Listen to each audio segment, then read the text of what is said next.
దేవుని పరిశుద్ధ నామానికి మహిమ కలుగునుగాక. అలాగే కూడి వచ్చినటువంటి వారికి, చూస్తున్న వారికి ప్రభువైన యేసుక్రీస్తు పేరట వందనాలు తెలియజేస్తున్నాను. ఇంతవరకు పాటలలే కానీ ఆరాధన, సాక్ష్యాలు, అలాగే కీర్తన భాగంలో ప్రభు తోడుగా ఉన్నారు. ఈ సమయంలో వాక్య సందేశంలోనికి ప్రభు మనం తీసుకుని వచ్చారు. దేవునికి మహిమ కలుగునుగాక. మరి ఈ ఉదయకాల సమయంలో మన ధ్యానం కొరకై మరి పరిశుద్ధ గ్రంథములో నుండి మరి మత్తయి సువార్త క్రొత్త నిబంధన 24వ అధ్యాయము 11వ వచనం. అనేకులైన అబద్ధ ప్రవక్తలు వచ్చి పలువురిని మోసపరిచెదరు. హల్లెలూయా. నేను పోయిన వారం ఈ మాటను మీకు తెలియజేశాను. యుగ సమాప్తికి, ఆయన రాకడికి గుర్తులు ఆయన శిష్యులు అడుగుతున్నారు. ఏది ఏమైనా ఆయన రావటం నిజం, ఆయన రావడం సత్యం. ఎందుకంటే మనుషుడు చెప్పలేదు, మనుషుడు ఊహించి చెప్తున్న మాటలు కావి. యేసుక్రీస్తు ప్రభువే ఆ మొదటి సంఘమైన ఆయన శిష్యులతో చెప్తున్నటువంటి మాటలు ఇవి. నేను ఇప్పటి వరకు 7 విషయాలు మీకు చెప్పడం జరిగింది. ఆయన రాకడికి గుర్తులు జరగవలసినవి, అవి ఎలా ఉంటాయో యేసయ్య చెప్పినటువంటి సంగతులను మీకు వివరిస్తూ వచ్చాను. అయితే 8వది అని అంటున్నాడు, అబద్ధ ప్రవక్తలు. దీన్ని కూడా పోయిన వారం కొంతవరకు మీకు వివరించటం జరిగింది. అబద్ధ ప్రవక్తలు అనేకులు వస్తారంట, అనేకులు బయలు వెళతారంట, అనేకులు బయలుదేరి పలువురిని, సంఘాలను, అనేకులను మోసం చేస్తారంట. హల్లెలూయా, హల్లెలూయా. అయితే దాని గురించి మీకు చెప్పాను. అసలు ప్రవక్త అంటే ఎవరు, ప్రవక్త గురించి బైబిల్ ఏం చెప్తుంది అనే విషయాన్ని మీకు కొంత తెలియజేశాను. మరొకసారి గుర్తు చేస్తున్నాను. ప్రవక్త అంటే దేవునితో, లేకపోతే దేవుని సందేశాన్ని, దేవుని పరలోక సందేశాన్ని ఒక్కటి కూడా తప్పకుండా దేవుడు చెప్పినది, దేవుడు మాట్లాడినది, దేవుడు బోధించినది, దేవుడు బయలుపరిచినది ఖచ్చితంగా ఎవరు ఏది అనుకున్నా, ఎవరు ఏది ఊహించుకున్నా ఉన్నది ఉన్నట్టుగా చెప్పేవాడు ప్రవక్త. హల్లెలూయా, హల్లెలూయా. దేవునితో అతి సమీపముగా, లోకములో ఉన్న వారి కంటే, లోకములో సంబంధాలు కంటే దేవునితో అతి సమీపముగా గడిపేవాడు. పాపానికి దూరంగా ఉండి, నీతికి అతి దగ్గరగా ఉండి జీవిస్తుండగా దేవుడు పరలోక సందేశాలను, పరలోక విషయాలను, పరలోకంలో ఏమున్నాయో, పరలోకంలో దేవుడు ఏది నిర్మించాడో వాటి గురించి, వాటిని స్వతంత్రించుకోవడానికి ప్రజలకి అందించేవాడే ప్రవక్త. హల్లెలూయా. అయితే ఆ ప్రవక్త గురించి, అంటే ప్రవక్త చెప్పినది చెప్పినట్టుగా జరుగుద్ది. అది దేవుడు ఏర్పాటు చేసుకున్నటువంటి ప్రవక్త, దేవుడు ఏర్పాటు చేసుకున్నటువంటి సేవకుడు. దాని గురించి మీకు ఒక వాక్యాన్ని కూడా చెప్పాను.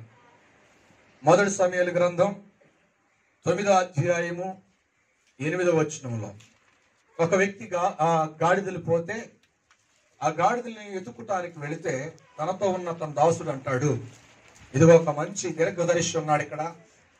మనం ఏదైతే పని చేయబోతున్నామో ఆ పనికి చక్కగా మనకి మార్గం తెలిపేటువంటి ఒక సేవకుడు, ప్రవక్త ఉన్నాడు. ఆయన చెప్పినది చెప్పినట్లుగా జరుగుతి. ఆయన పేరే సమూయేలు అని చెప్తే ఈ సౌలు సేవకుడు కలిసి ఎవరి దగ్గరికి వెళ్తారు? సమూయేలు దగ్గరికి వెళ్తారు.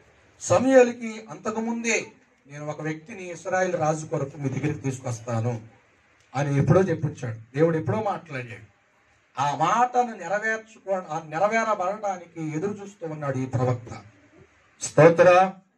మరొక మాట ఏంటంటే, ప్రవక్త గురించి మనం జ్ఞాపకం చేసుకుంటే పోయిన వారం చదివించాం, మళ్ళొకసారి చెప్తున్నా. సంఖ్యాకాండం 12వ అధ్యాయము చదవనవసరం గుర్తు చేస్తున్నా.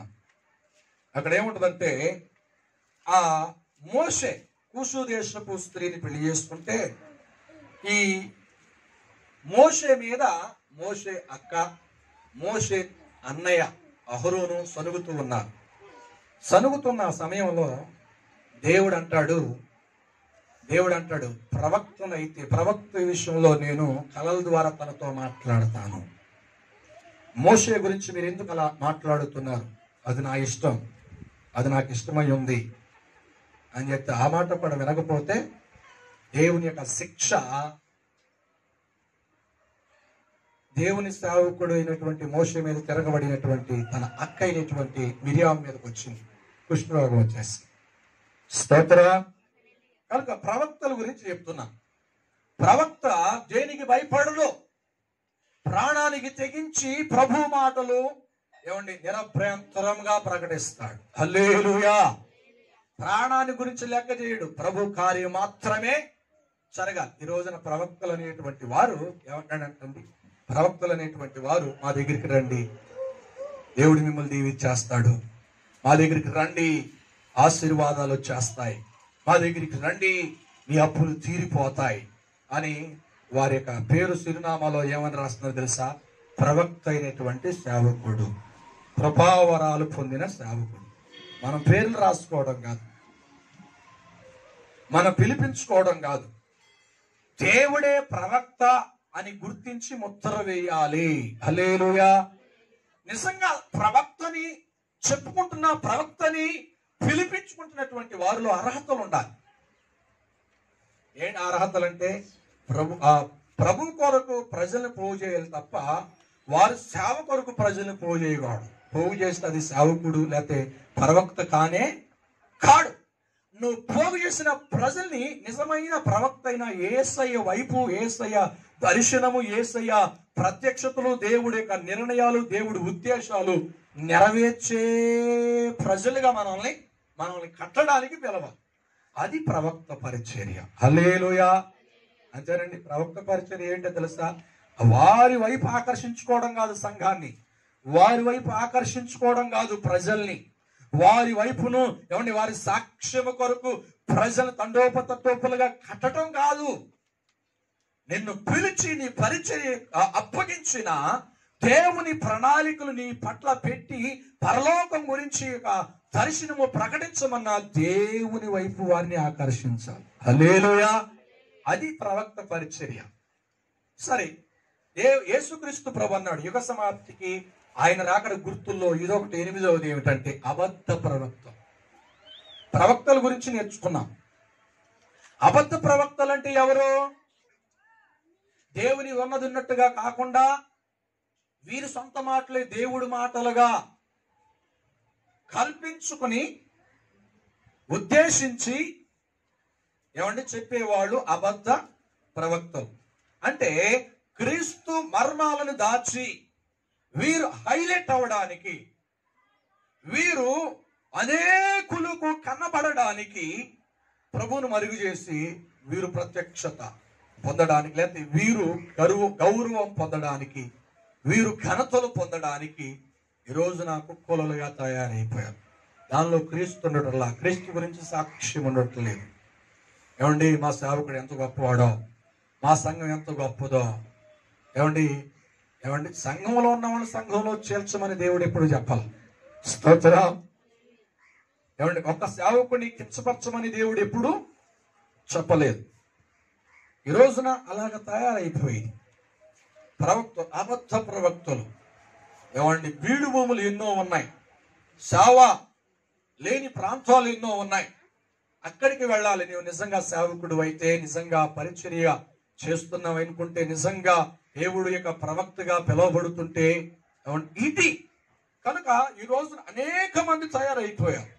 దేవునికి వాక్యానికి విరుద్ధముగా సిద్ధాంతాలు, దేవుని వాక్యానికి విరుద్ధంగా ఉపదేశాలు, దేవుని సత్యానికి విరుద్ధముగా కార్యాలు ఈ రోజున కూడగట్టుకుని పరిచర్య చేసేటువంటి చాలా మంది ఉన్నారు. వారందరిని ఏమంటారు?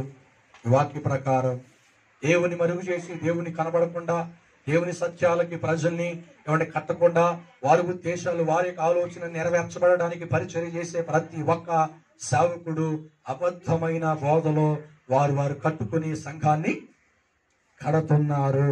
హల్లెలూయా. కాదంటారా? అవునంటారా? స్తోత్రం. నేను అంటున్నాను, రేపు నేనైనా నా గురించి నేను హైలైట్ చేసుకున్నా, అది నిజమైనటువంటి సేవగానే కాదు. ప్రభు మహిమ పొందాలి. ప్రభు మన సాక్ష్యాన్ని బట్టి, మన ప్రార్థన బట్టి, మన వాక్యాన్ని బట్టి ఆయనే ఘనపరచబడాలి తప్ప ఎప్పుడు ఎక్కడ ఏ విషయంలోనూ మనుషుడికి ఘనత రాకూడదు. హల్లెలూయా. ఇది అబద్ధమైనటువంటి బోధ కాదా? ఇది అబద్ధమైనటువంటి పరిచర్య కాదా? అందుకే అంటున్నాడు, ఈ రోజున జరుగుతున్నాయి, జరిగించబడుతున్నాయి. మనం ఎక్కడుంటున్నాం? నిజమైన యేసయ్య బోధలో ఉంటున్నామా? నిజమైనటువంటి యేసయ్య నడిపింపులో ఉంటున్నామా? అందుకే అంటున్నాడు, అనేకులు అబద్ధ ప్రవక్తలు వచ్చి పలువురిని మోసం. అంటే అర్థం ఏమిటో తెలుసా? ఏర్పాటు చేయబడిన వారు కూడా మోసపోయే రోజులు ఇవి. నేను చెప్పకనే చెప్తున్నా, అంతకుముందే చెప్పాను. నిజమైన ఏ పరిచర్య కరెక్ట్, ఏ సేవకుడు కరెక్ట్, ఏ సంఘం కరెక్ట్, ఏ వాక్యం కరెక్ట్ అని సన్నిహితములో తేల్చుకోలేనటువంటి పరిస్థితుల్లో ఈ రోజున సంఘము ఉండిపోయింది. సేవకులు అనేక మంది ఉన్నారు. సంఘం ఏది మంచి ఏది చెడో అర్థం కాని పరిస్థితుల్లో ఎవరికి వచ్చినటువంటి బోధలు వారు బోధించేస్తున్నారు. వాక్యాన్ని పక్కన పెట్టేస్తారు. ఏదో బైబిల్లో ఒక వాక్యం పట్టుకుంటున్నారు, ఏదో ఒక వాక్యాన్ని వెతుక్కుంటున్నారు సంఘం కొరకు, విశ్వాసుల కొరకు. ఆ పరిస్థితులను బట్టి ఎలా పడితే అలా మాట్లాడేసేస్తున్నారు. దేవుని ప్రత్యక్షతలు లేవు, దేవుని ఉద్దేశాలు అమలు చేయబడట్లేదు, దేవుని ప్రణాళికలలో సంఘాన్ని కట్టబడట్లేదు, వారి ఉద్దేశాలతో కడుతున్నారు. అందుకే నేను అంటున్నాను, ఇప్పుడు అదే పరిస్థితుల్లో ఉంది సంఘం. హల్లెలూయా. ఇప్పుడు అదే పరిస్థితుల్లో బోధ అందించబడుతుంది. దాన్ని బట్టి మనం ఏమనుకోవాలి తెలుసా? యేసుక్రీస్తు ప్రభు అనగా మనిషి కుమారుడు ప్రత్యక్షము కాబోతున్నాడు. ఈ పరిచర్య జరుగుతుంది కనుకనే, మన కళ్ళారా చూస్తున్నాం కనుకనే, చెవులారా వింటున్నాం కనుకనే, చెప్పండి, యేసుక్రీస్తు ప్రభు వారు చెప్పిన మాటలు ఈ రోజున నెరవేర్చబడుతున్నాయి. హల్లెలూయా. మనం గమనించాలి. అందుకే రోమా పత్రిక 16వ అధ్యాయం అపోస్తుడైన పౌలు రాస్తున్నాడు. 17 వచనం నుండి 18వ వచనం వరకు చదువుతాం.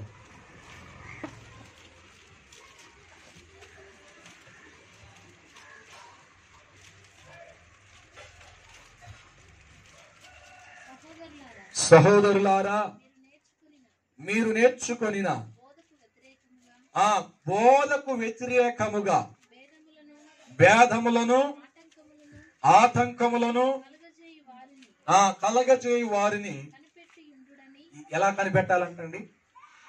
అబద్ధ ప్రవక్తలు ఎవరో, నిజమైన ప్రవక్తలు ఎవరో ఈ రోజున ఈ దినాల్లో మనం కనిపెట్టాలి. స్తోత్రం. హల్లెలూయా. హల్లెలూయా. ఈ మధ్యకాలంలో ఒక సహోదరి అనుకోకుండా వాక్యానికి పట్టబడి బాప్తిసానికి సిద్ధపడి బాప్తిసం తీసుకుంటే మరొక సేవకులు అంటారు, మన నీళ్లు తాగుతూ మనోడిలో పుట్టి ఎక్కడో మన సేవకుడి దగ్గరికి వెళ్ళావా, ఒక్క మాట చెప్తే నేను ఇచ్చేసేవాడిని కదా. అసలు నిజంగా సేవ చేస్తే అసలు ఆమె రక్షించబడినప్పుడు మనం సంతోషించాలి. ఈ సేవకుడు రక్షించిన, ఆ సేవకుడు రక్షించిన, ఆయన తీసుకెళ్ళేది వేరే పరలోకం, నేను తీసుకెళ్ళేది వేరే పరలోకమా? స్తోత్రం. సంతోషించాలి. అన్న మాటలు చెప్తున్నా. ఆయనని విమర్శించట్లేదు. ఆమె ఎంతగా ఎదిగిందో నేను చెప్తున్నా. అంటే నేను ఒక సేవకుడి దగ్గరికి వెళ్తాను, ఒక సంఘానికి వెళుతున్నాను. మరలా నన్ను ఇబ్బంది పెట్టవద్దు. నాకు నచ్చింది, ఆ వాక్యం అర్థమవుతుంది, ఆ వాక్యానికి నేను లోబడిపోయాను. నువ్వెన్ని చెప్పినా నేను రావటం కష్టం. బాప్టిజం తీసుకున్నావు కానీ ప్రతి వారానికి 2 వారాలకు ఒకసారైనా మా దగ్గరికి వచ్చి కనపడిందమ్మా. స్తోత్రం.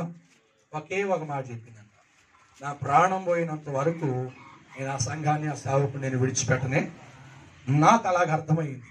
నేను అలా నేర్చుకున్నాను వాక్యాన్ని. హల్లెలూయా. ఎప్పుడు బలవంతం చేసి అలా చెప్పమ్మా అని కూడా ఎప్పుడు మనం అనలా.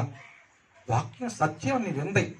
అసత్యం ఏమిటో సత్యం ఏమిటో ఆమె గ్రహించగలిగిన ఆత్మను ప్రభు ఆమెకి ఆ తల్లికి ఇచ్చాడు. హల్లెలూయా.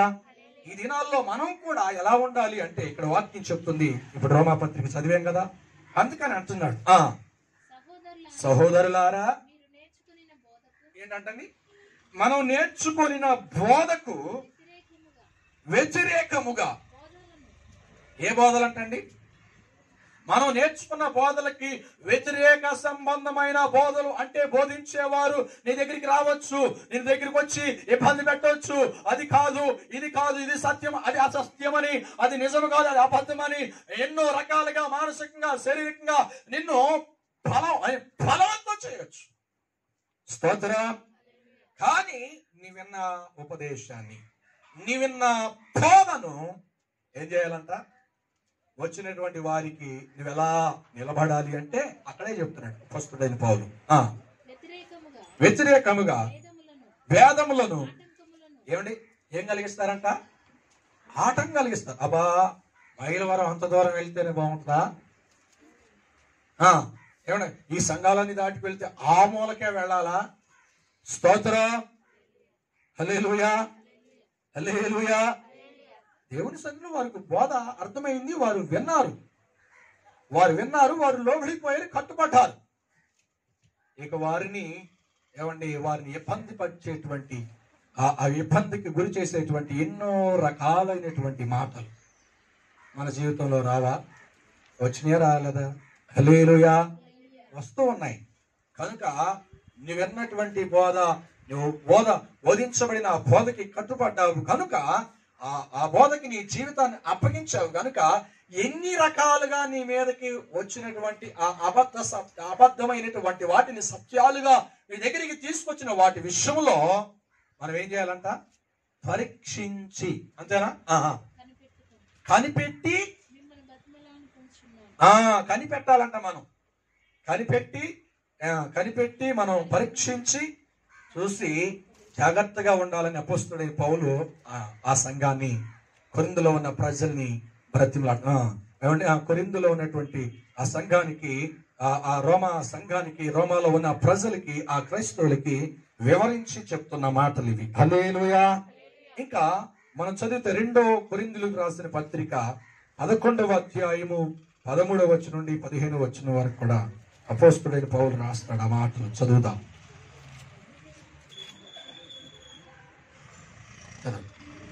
మొదటి 2వ కొరింథీయులకు రాసిన పత్రిక 11:13 నుండి 17వ వచనం వరకు 15వ వచనం.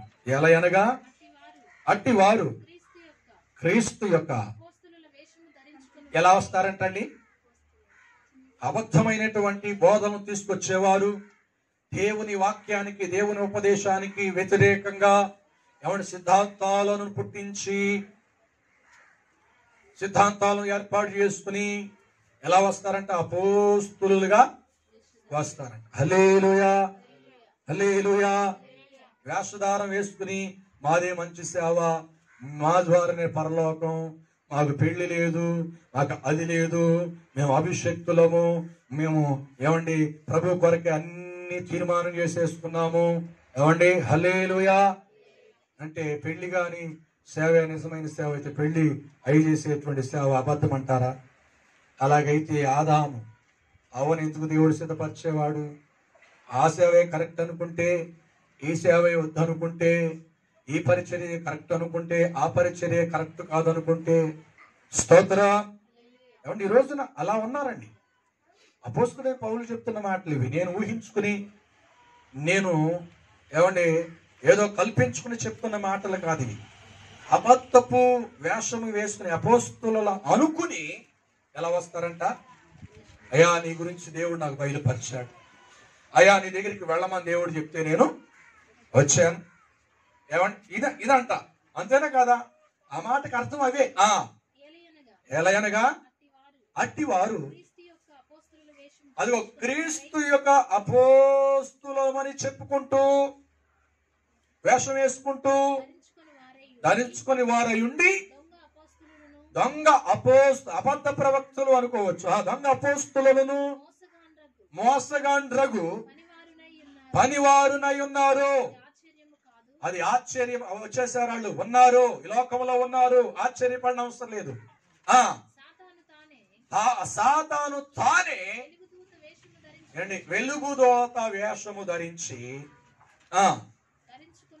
ధరించుకొనుచున్నాడు కనుక వాని పరిచారకులను దేని పరిచారకులంట? సాతాను యొక్క పరిచారకులంట. నీతి పరిచారకుల వేషం వేసుకుని గొప్ప సంగతి కాదు. హల్లెలూయా. అందుకే మనం జాగ్రత్తగా ఉండాలి. మన జాగ్రత్తగా మన కుటుంబాలని కట్టుకోవాలి. ఈ రోజున చాలా మంది ఫోనుల్లో, ఎందుకంటే ఈ దినాలలో 2 సంవత్సరాలు సరిగ్గా ప్రార్థనలు జరిగినాయా? మందిరాలు కొన్ని మూతపడిపోయినాయి. ఇప్పుడు కొన్ని మందిరాలు ఇంకా తెరవట్లా. ఎందుకంటే భయాందోళన. ఆ ప్రాంతాల్లో ఎక్కువగా కరోనా హడావిడి ఉండటం వలన ఒకరిని బట్టి ఒకరికి స్ప్రెడ్ అయిపోద్దని ఇప్పుడు కొన్ని సంఘాలు ఏదో 1 గంట అర్ధగంట ఇప్పటికి మనం అలాగే పెడుతున్నాం అనుకో, గంట సేపు గంటం బావులు. అలాగే ఇలాగ పెడుతున్న సమయంలో చాలా మంది ఆదైపోయారు. స్తోత్ర. ఇప్పుడు ఎక్కువగా ఏమనుకుంటున్నారంటే విశ్వాసాలు బాగా ఎదిగిన వాళ్ళు కూడా ఇప్పుడు ఫోన్లకు అయిపోయారు, ఫోన్లకు ఆకర్షించబడ్డారు, మందిరాలకి రావట్లా. లైవ్ ఒకటి ఇచ్చేస్తున్నారు పెద్ద పెద్ద సేవకులు. ఇంట్లో నుండి 1 గంట సేపు లైవ్ చూసి అప్పుడు స్థానిక సంఘంకి వచ్చి నిద్రపోతున్నారు. ప్రైస్లా. సెల్ ఫోన్ విశ్వాసాలు అయిపోయారు. సంఘ విశ్వాసాలు కాస్త ఎక్కడైపోయారంటండి? ఇక మందిరాలకు వెళ్ళకుండా ఇంట్లోనే ప్రార్థన జరిగిపోతాం. స్తోత్రం. వాళ్ళేమని చక్కగా చెప్తున్నారు, మీరున్న స్థలాలలోనే మీకున్న రోగాలు ఎక్కడ ఉన్నాయో చేతులు పెట్టుకోండి, దేవుడు బయలుపరిచాడు, స్వస్థతలు వస్తాయి. స్తోత్రం. ఏమండి అసలు దానికి మనం ఆకర్షించబడటం ఏంటి?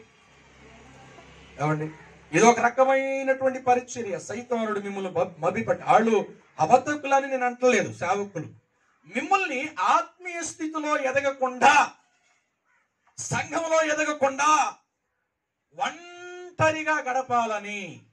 ఒంటరిగా ఏ వాక్యం నేర్చుకుంటాం? అందుకని ఈ సెల్ ఫోన్ విశ్వాసపు క్రైస్తవ జీవితం ఏమైపోవాలండి? మరుగైపోవాలి. ప్రత్యక్షంగా నీ సేవకుడి దగ్గరికి, నీ సంఘములోనికి, నీ సంఘ సహవాసంలోనికి నీవు రావాలి. హల్లెలూయా, హల్లెలూయా. అర్థమవుతుందండి? రావాలి. అది ఎంత దూరమైనా అది నీ బాధ్యత. ఈరోజు దొరికింది కదా అవకాశం అని సైతానుడు తీసుకొచ్చినటువంటి ఒక కపట వేషం ఇది. సంఘాలు మూత పెట్టాలని, అసలు ప్రార్థనలు జరిగించకూడదని అడి వేసిన ప్లాన్. అందుకే వీడిదొక పరిచర్య మొదలుపెట్టు. అయినా ప్రార్థనలు ఆగలేదు. కానీ కొంతమంది నామకార్థులు దీనికి ఏమైపోయారంటండి? ఉచ్చులు పడిపోయారు. చాలా మంది సంఘంలో వాక్యం తెలియని వాళ్ళు ఇక టీవీలోను ఫోనులోనే చూస్తూ సరిపెట్టేసుకుంటున్నారు. స్తోత్ర. ఫోనుల్లో టీవీలో చూసేటువంటి సేవకులు మన దగ్గరికి వచ్చి ప్రార్థన చేస్తారా? నీ కొరకు బాగోగులు తెలుసుకుని ఉపవాసం ఉంటారా? నీ కొరకు ఎక్కువసేపు 10 నిమిషాలైనా నీ బాధలను వెళ్ళబుస్తున్న బాధలు వింటారా? స్తోత్ర. అది ఆపండి. నీ సేవకుని కన్నీరు తీసుకురావద్దు. నీ సేవకునికి దుఃఖం తీసుకొస్తే నీకే నష్టం. దేవునికి స్తోత్రం.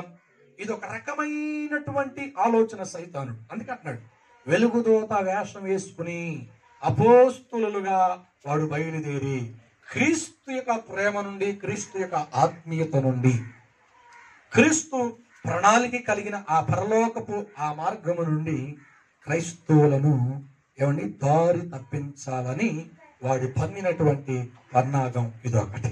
స్తోత్రం. దానిలో వేల మంది క్రైస్తవులు పడిపోయారు. దేవునికి స్తోత్రం కలుగును గాక. కనుక దేవుని సన్నిధిలో ఆలోచన చేసి మెలుక్కోవగలిగి ఏది సత్యమో ఏది అసత్యమో, ఏది నిజమైన బోధో ఏది నిజం కాని బోధో ఈ రోజున మనం పరీక్షించుకునేటువంటి దేవుని బిడ్డలుగా ఉందుముగాక. హల్లెలూయా. మొదటి 2 పేతురు పత్రిక 2వ అధ్యాయము 1వ వచనం కాడ మనం చదువుదాం, ముందుకు వెళదాం త్వరగా. మరియు అది ఎక్కడి నుండి వస్తారంట? అబద్ధ ప్రవక్తలు ప్రజలలో నుండి ఉండిరి, అటువలనే మీలోను ఎవరిలో ఉంటారంట? ఎవరిలో ఉంటారని చెప్తున్నాడు పరిశుద్ధాత్ముడు. చెప్పాలి, బయట నుండేమి రారు, ప్రజల్లో నుండే వస్తారు, సేవకుల్లో నుండే. నేను కల్పించుకున్న మాట లేకపోతే పరిశుద్ధాత్ముడు రాయించిన మాట అది. మళ్ళీ ఒకసారి చదువుదాం. మరియు అబద్ధ ప్రవక్తలు అదిగో ప్రజల్లో ఉన్నారంట, అటువలనే మీలోను అబద్ధ బోధకులు. అది మనమే గుర్తెరగాలి, మనమే గమనించాలి. మనమే ఆత్మపూర్ణులై ఏది అసత్యమో ఏది సత్యమో గ్రహించి మన జీవితాన్ని కట్టుకోవాలి. ఎందుకో తెలుసా? ఇది జరుగుతున్న కాలం. యేసయ్య చెప్పకనే చెప్పాడు ఇది జరుగుతాయి అని. ఇప్పుడు జరుగుతుంది. వీటిని బట్టి మనం కంగారు పడిన అవసరం లేదు. వీటిని బట్టి మన ఆత్మీయ జీవితంలో ఎక్కడ పడిపోతామో అనే భయం మనం కలిగి ఉండని అవసరం లేదు. యేసయ్య చెప్పకనే చెప్పాడు జరుగుతాయి అని. కానీ జరుగుతున్నప్పుడు మన హృదయం ఉత్తేజపరచి, ప్రభువా నువ్వు చెప్పింది జరుగుతుంది, కానీ వాటిని గ్రహించే మనసు నాకు దయచేయి. వాటిని తప్పించుకుని నీ ఉపదేశంలో నాకు అందించబడిన బోధలో కాడా వరకు ఇలాంటి వారు లక్షల మంది తయారైనా నువ్వు అందించిన బోధని, అపోస్తల బోధని నేను దానికి లోబడి నీ రాకడ కొరకు నేను తప్పిపోకుండా ఉండాలి. నీ రాకడలో నేను ఎత్తబడాలి. నువ్వు వస్తున్న బోధలో, నువ్వు వస్తున్న ఆ రాకడలో నేను ఎత్తబడాలి అని సంసిద్ధులై ఉందుముగాక. హల్లెలూయా. అర్థమవుతుందండి ఈ మాట అంటున్నాను. అబద్ధ ప్రవక్తలు ఇక్కడ ఉన్నారంట, ఈ లోకంలో ఉన్నారంట, ఈ ప్రజల్లో ఉన్నారంట. వారు మీ మధ్యనే ఉన్నారు. హల్లెలూయా, హల్లెలూయా.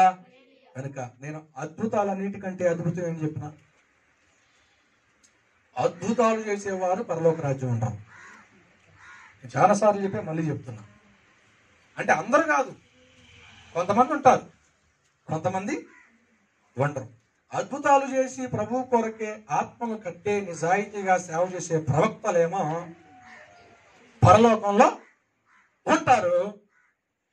అద్భుతాలు చేసి వారు కొరకే ఖజానా సమకూర్చుకుని ఆత్మీయ జీవితాన్ని మార్చి భ్రష్టత్వ జీవితంలో వారుండి సంఘాన్ని నడిపించేవారు, క్రీస్తుని బయలుపరచని వారు ఆ ప్రవక్తలేమో ఎక్కడ ఉంటారంట? వెలుపట చీకటిలో ఉంటారు అన్నాడు. ఎవరంట? ఈ అద్భుతాలు చేసేవారు అద్భుతంగా పరలోక రాజ్యంలో ఉంటారంట. స్తోత్ర. ఎందుకంటే యేసయ్య వచ్చినప్పుడంట, యేసయ్య ప్రత్యక్షమైనప్పుడంట ఆ మహిమ కలిగిన రాకడలో వీళ్ళు కూడా తయారై నిలబడతారంట. వీళ్ళందరూ పరిస్థితులు వెళ్ళిపోతే అబద్ధ ప్రవక్తలు, నామకార్థ క్రైస్తులు నిలబడితే అంటారంట, యేసయ్యా నేను నీ పేరట అద్భుతాలు చేయలేదా, ఆశ్చర్యకార్యాలు జరిగించలేదా, ఆ చీరతో సహా అనుకున్న రోగాన్ని చెప్పాను కదా, ఆ ఇంట్లో ఏం పాతి పెట్టారో నేను చెప్పాను కదా ప్రార్థన చేసి అని అంటారంట. అప్పుడు యేసయ్య అన్న మాట ఏంటో తెలుసా? అక్రమము చేయవారలారా మీరెవరో నాకు, అంటే ఇచ్చిన అద్భుతాన్ని ఆయన కొరకే ఉపయోగించుకున్నాడు. దేవుని కొరకు ఏమి ఉపయోగించలా. పేరు కొరకు, ప్రఖ్యాతుల కొరకు, సంఘం నింపుదల కొరకు, ఆయన హైలైట్ అవడానికి దేవుని గురించిన సందేశం ఏమీ లేదు. సాక్షి చెప్పిన ఆయన గురించే, సాక్షి చెప్పిన ఆయన సేవ గురించే, స్తోత్ర. సాక్షి చెప్పిన ఆయన ప్రార్థన గురించే. అర్థమవుతుందండి? ఇవన్నీ ఒక రకంగా సైతానుడు నడిపిస్తబడుతున్నటువంటి అబద్ధమైన బోధే. హల్లెలూయా. చిన్న జరిగిన పెద్ద సాక్ష్యం జరిగిన ఎక్కడంటండి, ఎక్కడేస్తున్నారు, ఎక్కడేస్తున్నాం? యూట్యూబ్లో ఏమండి, ఫేస్బుక్లో ఒక ఫోటో కెమెరా తీసి ఏమండి అద్భుతం చేడు ఎలా జరిగిందో, నేను ఎక్కడున్నాను అక్కడ ఉన్న మనిషి పడిపోయింది. పడిపోవటం నువ్వు పడేసావా? నీ ద్వారా పడిపోయిందా? ఎవరంటండి, ఎవరు పడేసారు? ఆమెలో ఉన్న దురాత్మ యేసయ్య సన్నిధిని చూసి అది పారిపోయింది. నన్ను కాదు చూసి, నేను సేవకుడిగా ఉన్న నన్ను కాదు చూసి, నాకు సేవకు అప్పగించిన ఆయన మహిమను చూసి అది పారిపోయింది. అప్పుడు ఈ రోజున హైలైట్ అయిపోతుంది. స్తోత్రం. అందుకని నిజమైన సేవలో ఎక్కువ మంది విశ్వాసులు ఉంటారండి. కలబులి మాటలు చెప్పి, బోటకాల మాటలు చెప్పి చేస్తారు, దానిలో లక్షల మంది ఉంటారు. స్తోత్రం. అంటే మనకు లేదని వాళ్ళకు ఉందని నేనేమో నిందించట్లేదు, కానీ సత్యం ఏమిటో మీరు ఆలోచన చేయండి. నేను అంటున్నా, నీకు అప్పగిస్తున్నా. దేవునికి స్తోత్రం. కనుక వెలుగుదూత వేషం వేసుకుని మన మధ్యలోనే ఉంటారంట. ఎందుకంటే వారు వెళ్ళేది కాక మనల్ని కూడా వారు వెళ్ళే స్థలంలోనికి తీసుకువెళ్ళాలని. కనుక మనం ప్రభు మనకు ఏర్పాటు చేసిన ఆ స్థలంలోనికి మనం వెళ్ళుదాము గాక. హల్లెలూయా. మానసికంగా, జ్ఞానపూర్వకంగా ఎన్ని రకాలుగా మనల్ని ఏమండి దారి తప్పించాలని చూసిన దేవుడి పరలోక సంబంధమైన జ్ఞానమే ప్రభు మనకిచ్చును గాక. సత్యం ఏమిటో అసత్యం ఏమిటో మనం గ్రహించుదుము గాక. పరలోకము గురించి ఒక నిశ్చయత కలిగి, పరలోకం గురించి ఒక వైరాగ్యం కలిగి ప్రభు కొరకే నిలుచుదుము గాక. మరొక 9వ మాట ఏమిటంటే, ఆయన వచ్చేటప్పుడు ఆయన ఇచ్చిన గుర్తు 9వది ఏమిటంటే 12వ వచనం చదువుదాం. మత్తయి సువార్త 24వ అధ్యాయం. దాన్ని చదివి ముగిస్తా, వచ్చే వారం వివరిస్తా. అక్రమము విస్తరించుట చేత అనేకుల ప్రేమ. హల్లెలూయా. యేసయ్య రాకడికి ఇది కూడా జరగాలి. ఇప్పుడు జరుగుతుందండి. అక్రమం కాదా? ఎంత అక్రమం అంటే అసలు ఎంత భయంకరంగా ఉందో ఈ లోకం మీరు ఆలోచన చేస్తే అర్థమవుతుంది. స్తోత్ర. అన్నదమ్ములు చంపుకోవడం, అన్నదమ్ములు ఉన్న దాంట్లోనే లాక్కోవడం, అంతేనండి. ఇంకో మనిషి ఎదుగుతుంటే వారిని ఎట్లయినా కూల్చేయాలి. ఒక పేరు మనిషికి వస్తుంటే ఏదో రకంగా ఆయన పేరుకి బ్యాడ్ నేమ్ తీసుకురావాలని ఒక లోకంలోనే కాదు, సంఘ సమాజంలో కూడా, సంఘ వ్యవస్థలో కూడా ఉన్నాయి. హల్లెలూయా. మొన్నటిగాక నిన్న వచ్చిన ఆయనకి పేరు వస్తుంటే నేను 20 సంవత్సరాలు అవుతుంది, ఇదేదో రకంగా ఆయన దీన్ని ఫెయిల్ చేసేయాలి. స్తోత్ర. అంతేనా కాదా? ఎక్కడ పడితే అక్కడ జరుగుతుందండి. అక్రమం విస్తరిస్తూ ఉంది. అదే కాకుండా కక్షలు విరిగిపోతున్నాయి. చంపడానికి ఏమాత్రం వెనకాట్లా. స్తోత్ర. అర్థమవుతుందండి. చంపడానికి ఏమాత్రం వెనుకాట్ల. డబ్బు గురించో, అధికారం గురించో, వారి కోరికల గురించో, చిన్న పిల్లలు అనేది ఏమాత్రం కూడా అసలు ఆలోచనే లేదు. అంతగా పాడైపోయింది లోకం. మనకు తెలిసిందే, వార్తల్లో పెడుతున్నాం. చిన్న పిల్లల్ని అఘాయిత్యాలు చేసి చంపేయడం, పెట్రోల్ పోసి తగలబెట్టడం, ఆడపిల్లల్ని, మగపిల్లల్ని అయితే తీసుకెళ్లి ఆస్తి ఇవ్వమని 40 లక్షలని బెదిరించడం, లేకపోతే చంపేయటం. ఇది అక్రమం కాదా? ప్రేమ చల్లారిపోవటం కాదా? మనుషుడి పట్ల మనుషుడి ప్రేమ ఏమైపోయింది? కరువైపోతుంది. స్తోత్ర. చల్లారిపోద్దంట. కానీ బైబిల్ ఏం చెప్తుందంటే, దేవుడి లోకముని ఎంతో ప్రేమ స్వరూపి అయిన ఆ ప్రేమ మనలో ఉండాలి. స్తోత్ర. ఆ ప్రేమ మనలో ఉండాలి. ఈ లోకంలో క్రైస్తవులో ప్రేమ కరువు అయిపోతుంది. ఈ లోకంలో ఉన్నటువంటి ప్రజలకి ప్రేమ కరువు అయిపోతుంది. స్తోత్ర. అంతేనా కాదా? ఆయన రాకడ గుర్తుది. గుర్తులు జరుగుతున్నాయని గ్రహించాలి. దేవుని బిడ్డలమైన మనం, దేవుని వెంబడిస్తున్నటువంటి మనం గ్రహించి గుర్తెరిగి మన ఆత్మీయ జీవితాన్ని మనం కట్టుకోవాలి. హల్లెలూయా. అంతేనా కదా? ప్రేమ చల్లారిపోతుంది. అనేక రకాలైనటువంటి ప్రేమలు ఉన్నాయి ఈ లోకం. ప్రేమ గురించి వచ్చింది కాబట్టి చెప్తున్నా. భార్యాభర్తల మధ్యలో ఉండే ప్రేమ, ఇతర స్నేహితుల మధ్యలో ఉండేటువంటి ప్రేమ, అదో రకమైన ప్రేమ. తల్లిదండ్రులు పిల్లలను ప్రేమించేటువంటి ప్రేమ, ఒక యవనస్తుడు ప్రేయసిని ప్రేమించేటువంటి ప్రేమ, అది అందం ఉన్నంత వరకే. ఇది ఆకర్షణ ప్రేమ అనుకోవచ్చు. స్తోత్ర, అర్థమవుతుందండి. ఇంకా డబ్బును ప్రేమించేటువంటి ప్రేమ, నిన్నైనా వదులుకుంటాను కానీ డబ్బును మాత్రం వదులుకోనంటే ఎవరిని ప్రేమించినట్టు? ఎవరిని ప్రేమించినట్టు చెప్పాలి, అంతేనా కాదా? అంటే నేను ఊరిని ఉదాహరణతో చెప్పట్లా, నిజమే. యేసుక్రీస్తు ప్రభు దగ్గరికి వచ్చాడు ఒక యవనస్తుడు. ఆయన నిత్య రాజ్యానికి వారసుడని, ఆయన ప్రేమామయుడని, ఆయన పరలోకం దిగి వచ్చాడని నమ్మి వచ్చాడు. ఒక యవనస్తుడు పరిగెత్తుకొచ్చి అంటాడు, అయ్యా నిత్యరాజ్యకుని వారసు రావాలంటే నేను ఏం చేయాలని యేసుని అడిగితే, 10 ఆజ్ఞలు పాటించేవాడిని యేసయ్య అన్నాడు. నేను చిన్నప్పటి నుండి నేను పాటిస్తున్నాను ఆయన అన్నాడు. నీకొకటి కొద్దిగా ఉంది, నీ ఆస్తినంతా అన్ని పేదలకు ఇచ్చి నన్ను వెంబడించి నీకు పరలోకంలో ధనం ఉంటుంది, పరలోకంలో నీ స్థలం ఉంటుందంటే ఆయన అన్నాడు, వ్యసన పడిపోయి, అమ్మో ఇంత ఆస్తి నమ్మి పేదలకు ఇవ్వాలా అని చెప్పేసి పరలోక రాజ్యం లేకపోయినా పర్వాలేదని డబ్బుని ప్రేమించాడు. స్తోత్ర, అర్థమవుతుందండి. డబ్బుని ప్రేమించాడు. ఇప్పుడు ఈ లోకంలో చాలా మంది ఉన్నారు, ఇప్పుడు అదే పరిస్థితులు జరుగుతున్నాయి. ఈరోజు నీ ప్రేమ దేని మీద? నిన్ను ప్రేమించి నీ కొరకు రక్తం కాచి ప్రాణం పెట్టిన యేసయ్య ప్రేమలో మనం ఉన్నామా? హల్లెలూయా. ఈ ప్రేమలన్నీ ఒక రోజున దిగదుడితే, భార్యాభర్తల ప్రేమ భర్త ఉన్నంత వరకే, భార్యాభర్తల ప్రేమ భార్య ఉన్నంత వరకే, తల్లిదండ్రుల ప్రేమ పిల్లల మీద ఆ పిల్లల పెళ్ళిళ్ళు అయ్యేంత వరకే. పెళ్ళిళ్ళు అయిపోతే వాడిని తీసుకెళ్లి అనాథాశ్రయం వేసేస్తుంది, ఇదొక ప్రేమ. స్తోత్ర, అవునండి. వారి కొరకు రెక్కల మొక్కలు చేసి, ఏమండి రెక్కల ముక్కని కష్టపడి వారి ఉన్నత స్థితిలో చదివిస్తే వారికి వచ్చే బహుమానం ఏంటో తెలుసా? ఈ రోజుల్లో నడి మధ్యలో బజారుల్లో ఏమండి రోడ్ల మీద తల్లిదండ్రులు వదిలిపెట్టేస్తున్నారు, అనాథాశ్రయం వృద్ధాశ్రయంలో వదిలిపెట్టేస్తారు. ఇదొక రకమైన ప్రేమ. స్తోత్ర, అర్థమవుతుందండి.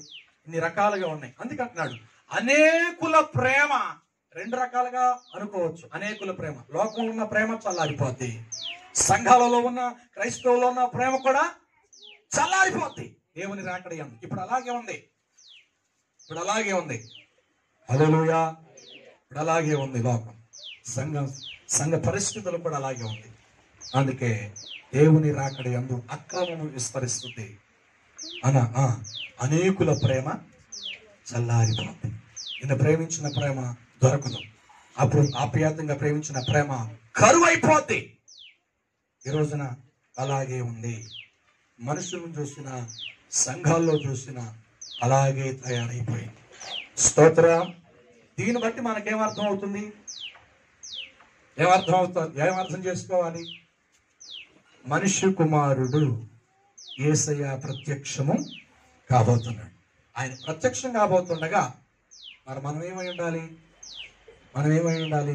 వీటన్నిటిని జరుగుతున్న వాటిని విధానాన్ని చూసి మనము ప్రభువుకి సమర్పణ చేసుకుని ఆయన రాకడ కొరకు మనం మనుష్య కుమారుని ఎదుర్కొనడానికి సిద్ధముగా ఉందోముగాక.